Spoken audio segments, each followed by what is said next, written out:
In July 1943, above the humid haze of the Solomon Islands, sunlight fractured through towering clouds as Imperial Japanese pilots sighted unfamiliar silhouettes. They were sluggish and thick-bodied American dive bombers, their wide wings casting awkward shadows over the Pacific swells beneath drifting cumulus edges. Laughter filled Japanese cockpits, confident voices mocking the Dauntless as slow relics unfit for graceful aerial combat over the island chain. To them, the SBD looked clumsy and antiquated, its riveted skin gleaming dull silver against the crisp blue tropical sky.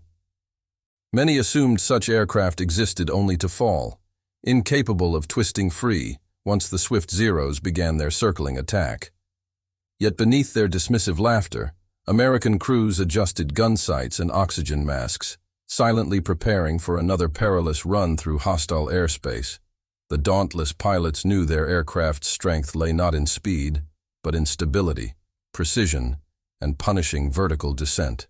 Each pilot carried memories of Coral Sea and Midway, where this same obsolete machine sank carriers that once terrified the Pacific. Engines growled as the SBD formations tightened, radio men calling positions while rear gunners scanned the distant glints of approaching enemies. On every deck, salt spray dried against goggles, uniforms clung to soaked backs, and adrenaline pushed heartbeat rhythms into steel nerves. Through rising turbulence, Lieutenant William Reedy Henderson glanced upward, watching sunlight catch Zero formations spiraling down like polished ivory spears. He understood this would not be a contest of grace but of will, endurance, and the courage to dive first. Across radio chatter, his squadron leader's calm order steadied every mind.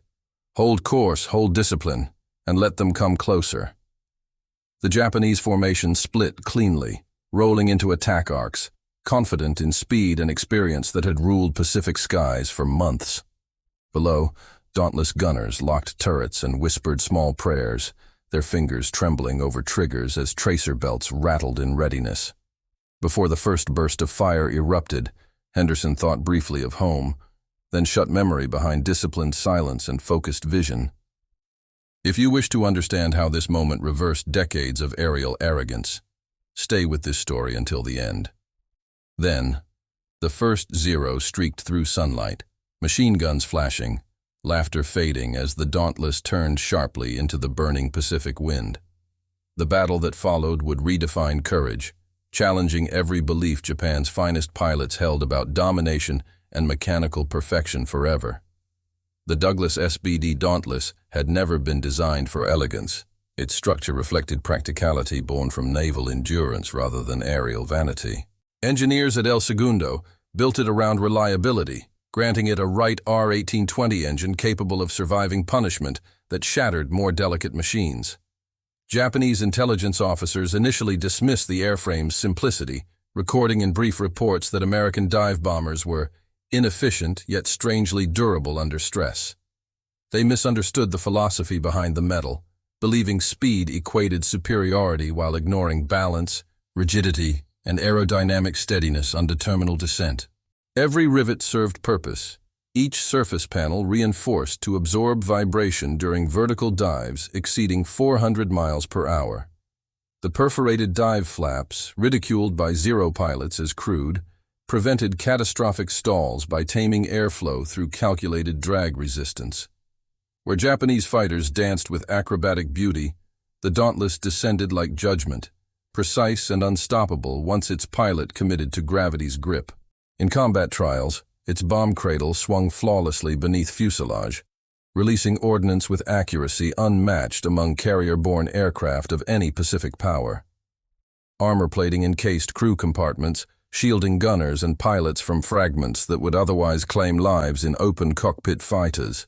The radio suite, primitive yet resilient, allowed communication through heavy interference, coordinating squadrons during chaotic engagements across vast island expanses. It lacked glamour but possessed heart, a machine forged for pilots who trusted mechanics more than luck or fleeting performance advantage. American maintenance crews revered it for ease of repair, swapping engines and flight surfaces between sorties on improvised coral airstrips.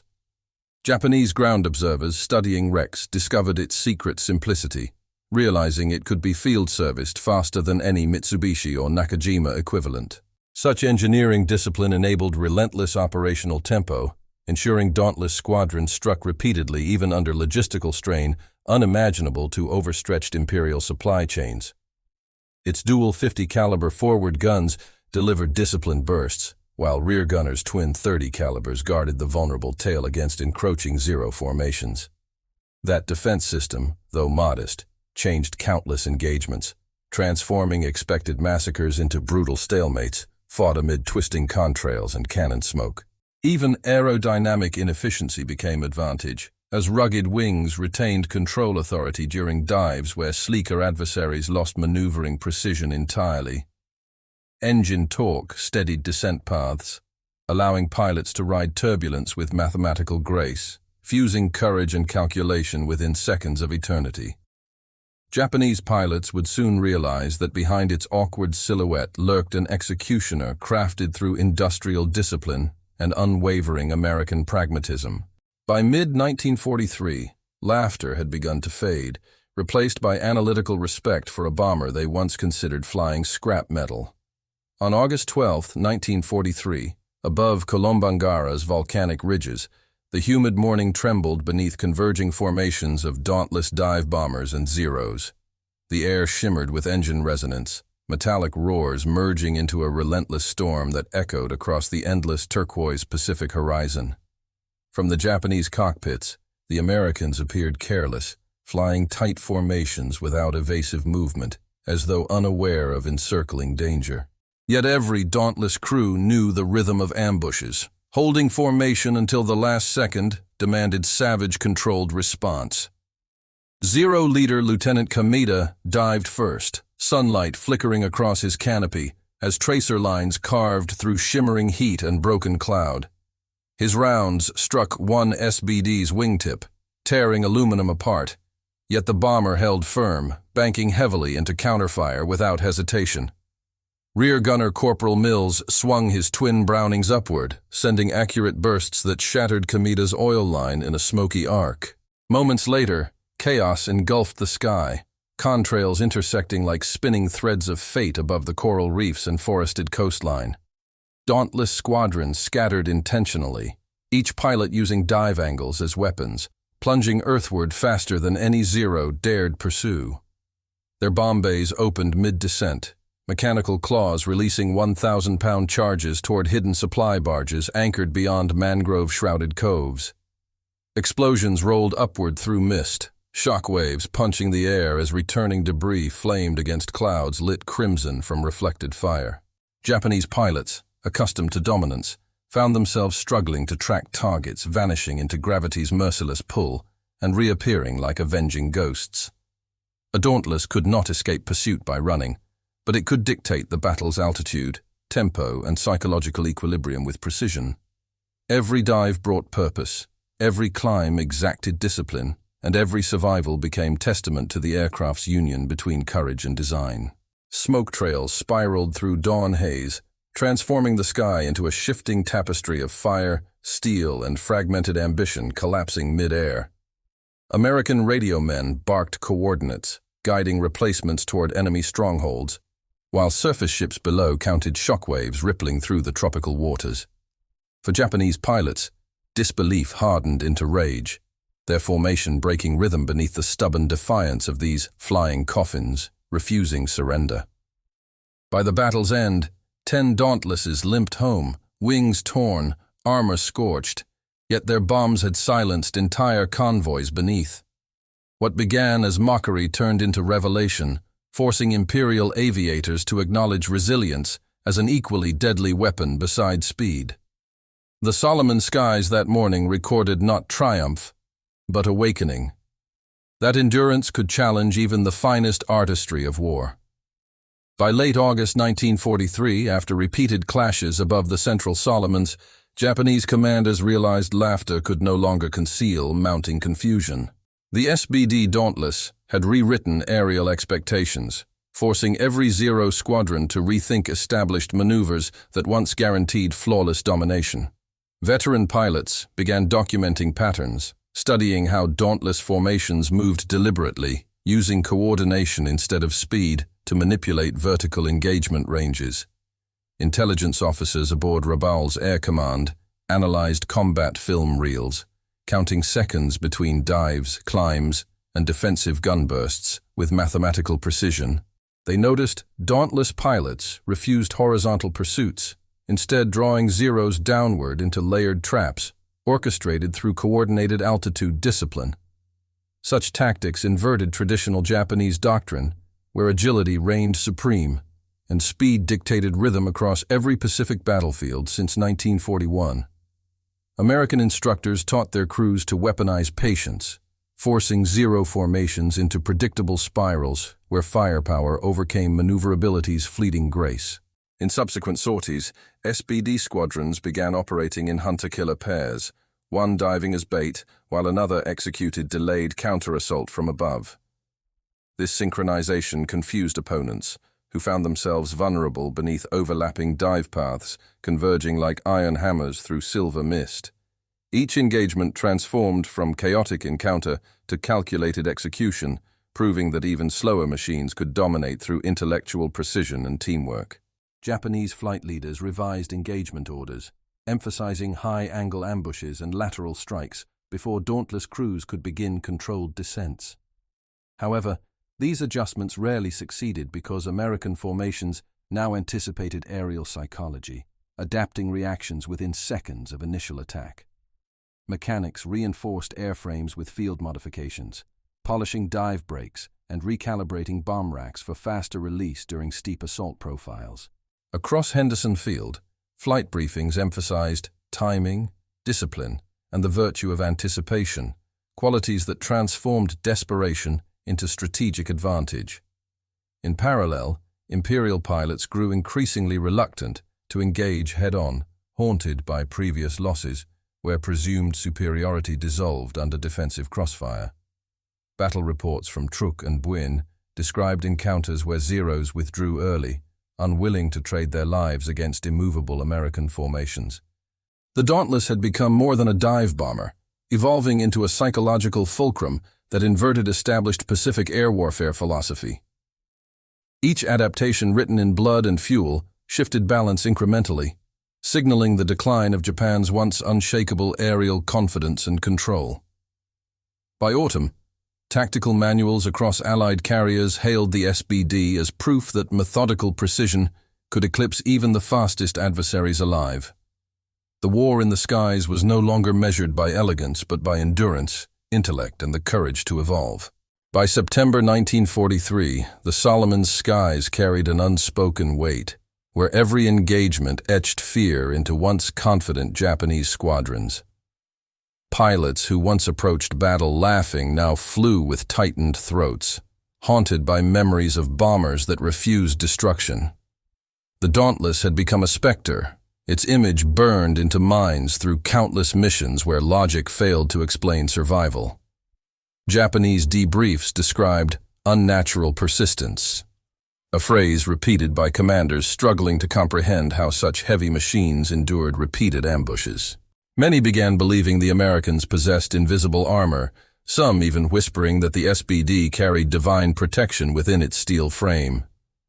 The psychological unraveling spread gradually, undermining morale within squadrons that once prided themselves on calm execution and spiritual fearlessness in battle. Every dive siren heard through tropical clouds triggered dread, its mechanical wail slicing through discipline like a phantom from earlier defeats. At Rabaul, medical officers noted increasing fatigue among airmen, symptoms reflecting chronic anxiety rather than simple exhaustion from continuous combat. One report described a Zero ace refusing takeoff after hearing distant bomb whines, convinced he was already doomed before contact occurred. Meanwhile, American crews recognized this shift, sensing hesitation in attacks that once came with mechanical certainty and unbroken confidence. Rear gunners reported fewer head-on assaults, and radio operators overheard fragmented Japanese transmissions filled with confusion, disbelief, and erratic breathing. The SBD's durability created an illusion of invulnerability, amplifying its moral power far beyond its physical specifications or tactical range. Even when losses occurred, survivors spoke reverently of their machines, describing them as loyal companions rather than mechanical instruments of war.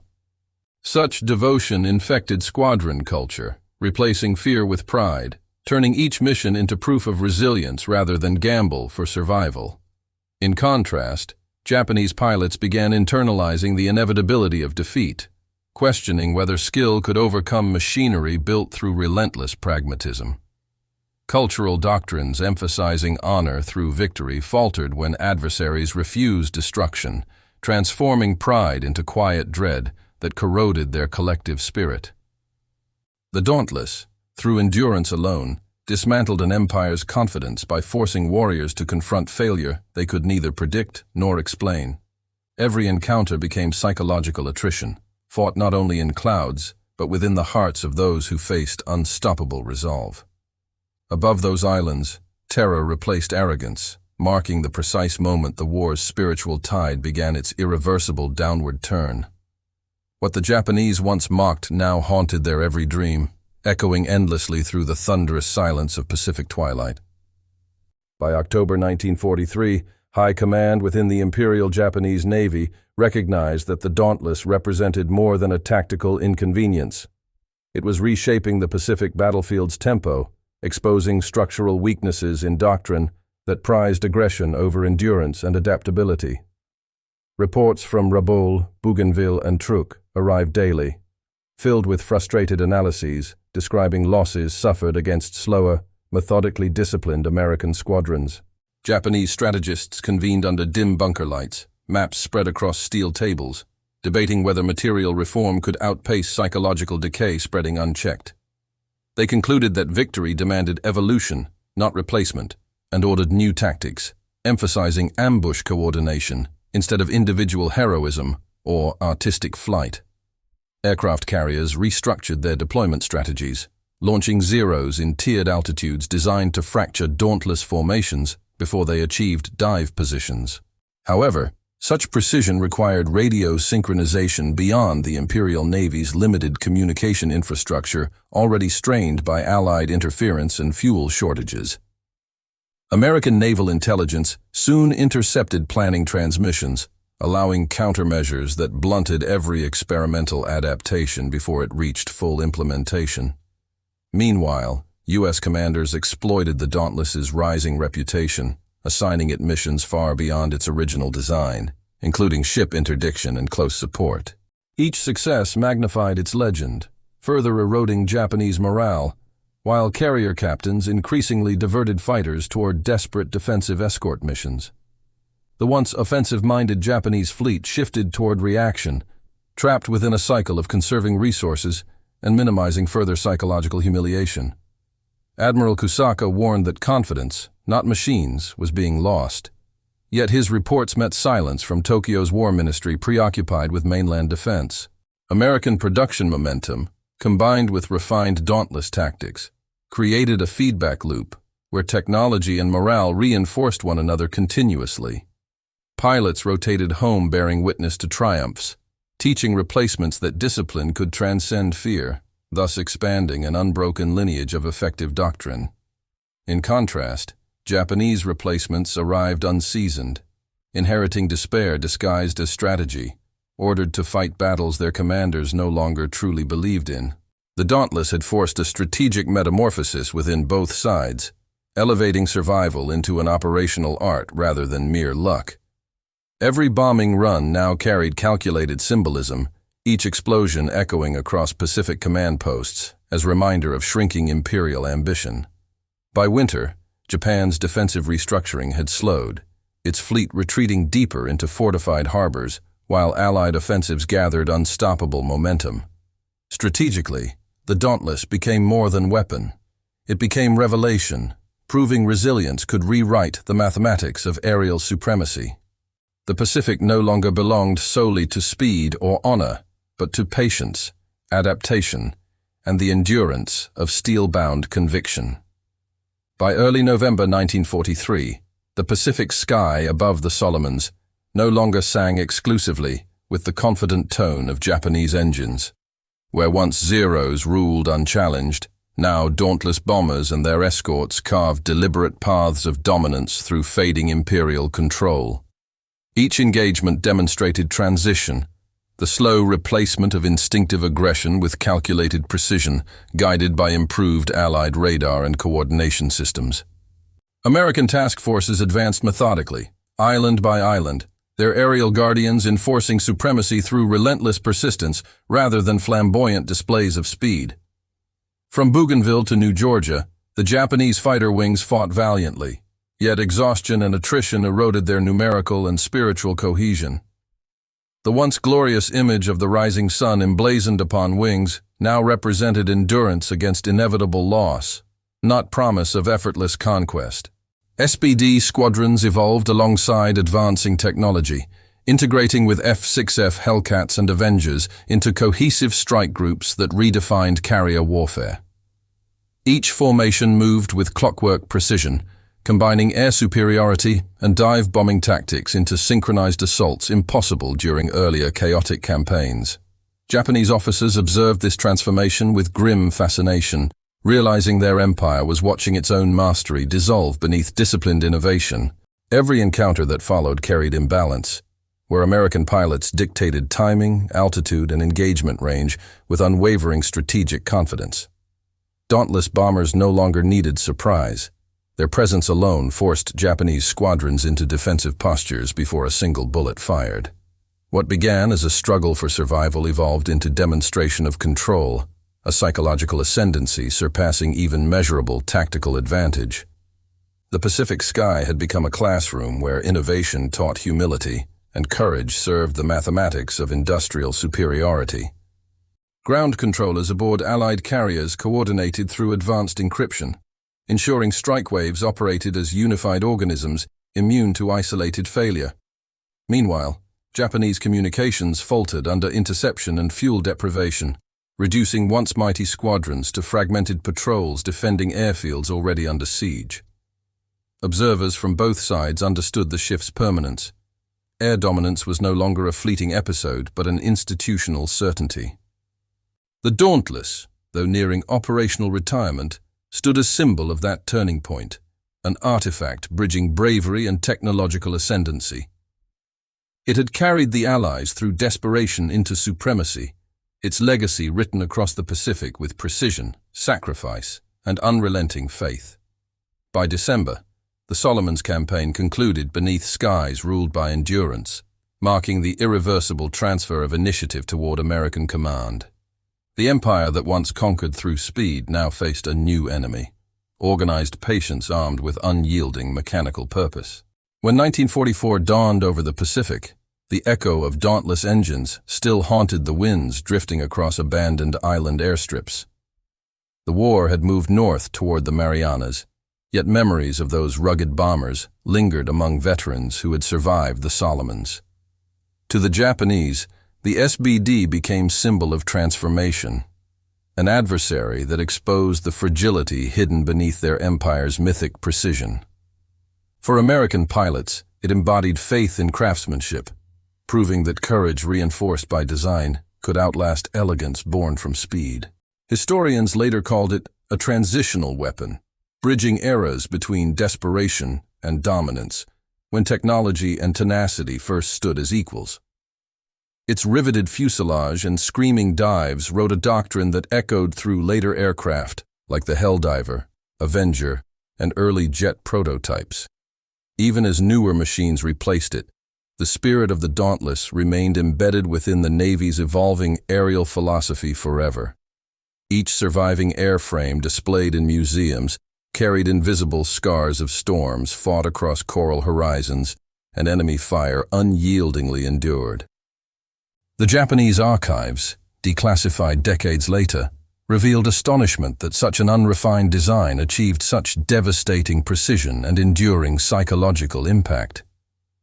Former Imperial pilots interviewed after surrender spoke not with bitterness but respect, recalling its defiance as lesson against arrogance. They admitted that the Dauntless taught them war's truest weapon was not speed, but unshakable mastery of what one possessed already. Across American memorials, names of lost dive bomber crews shimmered beneath bronze plaques, their courage bound to a machine that transcended mortality. Each inscription whispered reminder that innovation without discipline falters, but faith in endurance can alter entire histories written in fire. Modern aviators studying carrier warfare still trace tactical roots to that era when courage flew slower, yet struck with surgical perfection. The Dauntless remains immortal not for beauty, but for the truth it revealed about men who faced impossible odds unflinching. Its legacy endures through every pilot who chooses steadiness over haste, intelligence over pride, and conviction over fleeting ambition. In the quiet after war, the Pacific returned to stillness, but its clouds carried echoes of those iron-winged prophets. Their story became testament to how ordinary steel, guided by extraordinary resolve, reshaped the destiny of nations across unforgiving skies.